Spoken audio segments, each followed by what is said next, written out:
says, hey, why do the Mariners have a much better track record developing pitching than hitting? What are the factors contributing to this? Loving the podcast. Jack, it's because that is pretty much the case with every team in Major League Baseball.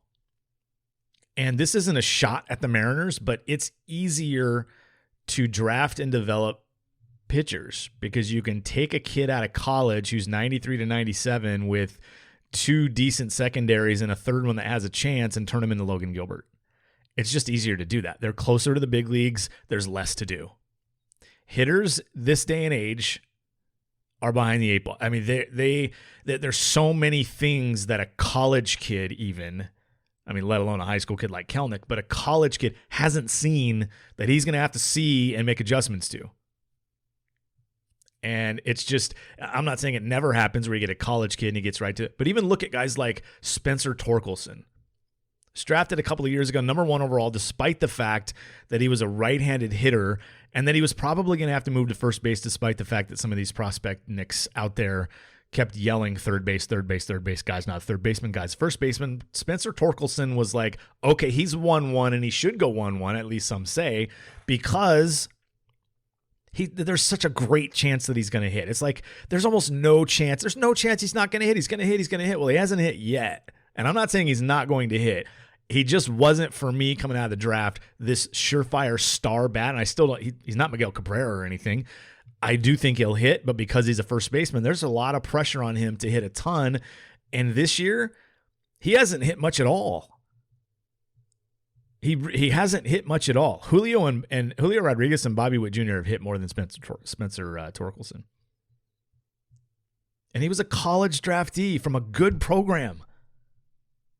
It's just so much more difficult to hit and to project and to scout and to develop those because there's just so much more to do. So much more to do. And you can't replicate 97 with a 91 mile an hour slider and an 85 mile an hour splitter that the pitcher commands. You can't replicate that in the minors or in spring training. You can't do it. So they just have to go out there and experience it like they are, like Witt is, like CJ Abrams did, like Julio is, like Torkelson is, and just hope they can make adjustments along the way. Now, Julio has made a few. And, Witt's made 1 or 2, and he's done some things. It's not like Torkelson's done nothing, but, I mean, you wouldn't watch him and think, oh, yeah, this guy what's Adley Rutschman done at the big league? He was a college draftee. He hasn't done much at the big league. It's hard. It's really difficult to hit. So that's really it, Jack. It really is. It's not that Seattle isn't good at it per se.